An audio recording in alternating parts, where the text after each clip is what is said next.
الحمدللہ عز و جل اس وقت سردار آباد پاکستان میں فیضان مدینہ میں نگران پاکستان انتظامی کابینہ کے ساتھ پاکستان کے نگران کابینات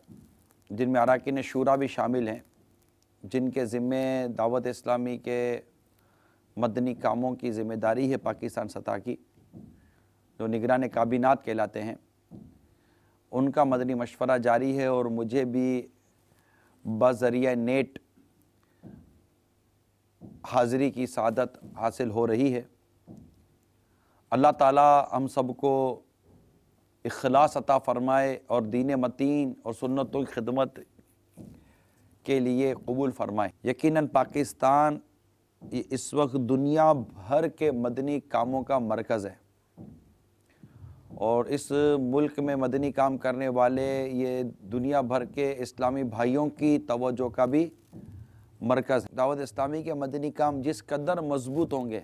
پاکستان میں بالخصوص، اسی قدر دنیا بھر میں اس کے اچھے اثرات مرتب ہوں گے۔ تو اللہ تعالی ہم سب کو ان تمام تر معاملات پر اور لوگوں جو عاشقان رسول کی جو ہم سے توقعات ہیں، اور سے بالخصوص ہم سے ہمارے امیر اہل سنت کی جو توقعات ہیں، ان تمام توقعات پر ہمیں پورا اترنا نصیب فرمائے۔ جو ذمہ داری ہم لیتے ہیں اس ذمہ داری کو جب تک کہ اس کے پائے تکمیل تک ہم نہ پہنچا دیں، جس کو کہے کہ اس کو انتہا تک اس کو نہ پہنچا دیں، اس وقت تک وہ ذمہ داری سے پیچھے ہٹنا نہیں چاہیے، بلکہ اس کو پورا کرنا چاہیے۔ پھر اس راستے میں اس کام کے کرنے میں جو رکاوٹیں آتی ہیں، پریشانی آتی ہیں، پرابلمز آتے ہیں، مسائل آتے ہیں، ان سب کو کیسے حل کرنا ہے، ان سب پر مطلب ایک پورا کام ہے۔ اور میں دوبارہ عرض کر دوں، الحمدللہ اس وقت دنیا بھر کے عاشقان رسول دعوت اسلامی کو ایک اس طرح دیکھتے ہیں کہ جیسے ایک اندھیرے میں امید کی واضح کرن کو بندہ دیکھتا ہے، ایسا دیکھا جا رہا ہے۔ اور بہت سارے مطلب کہ امت کو درپیش کام اور مسائل ہیں